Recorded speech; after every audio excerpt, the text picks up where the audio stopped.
Can you do a video on how Sith got their Kyber crystals and if it was easy for them or harder to get? Awesome question. So it was actually a little bit harder for them to get. A lot of the time the crystals were actually stolen from fallen Jedi, which is the most ideal way for a Sith to get hold of a crystal because it shows power. A perfect example of this is Darth Vader. After his duel with Obi-Wan and Mustafar, Vader was left without a lightsaber. So of course Vader needed a new weapon and a new crystal. So Vader tracked down Jedi Master Kirak Infila, and after a brutal fight, Vader succeeded in slaying the Jedi Master.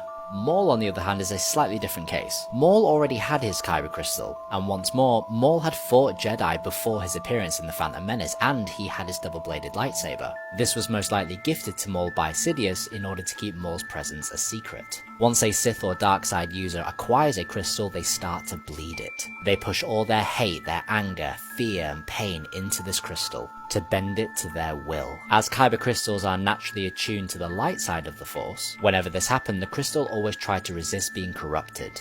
In Darth Vader's case, however, once he acquires the crystal from Kirak Infila, he begins the process to start to bleed it. And as what we mentioned earlier, the crystal is starting to resist what Vader is doing. The crystal gives Vader a vision, a way back to the light. In this vision, Vader chooses to return to the light. He then returns to Coruscant and he confronts Sidious. Igniting the green blade, this signifies that Anakin has now returned to the light.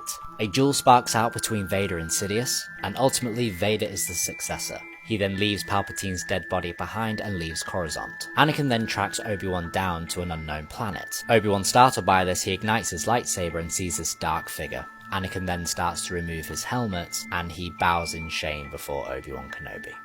The crystal had offered Vader a way out, and as evident from the movies, Vader resists the call to the light. He is successful in bleeding the crystal, and he returns to his master Darth Sidious on Coruscant to show him which side he has chosen.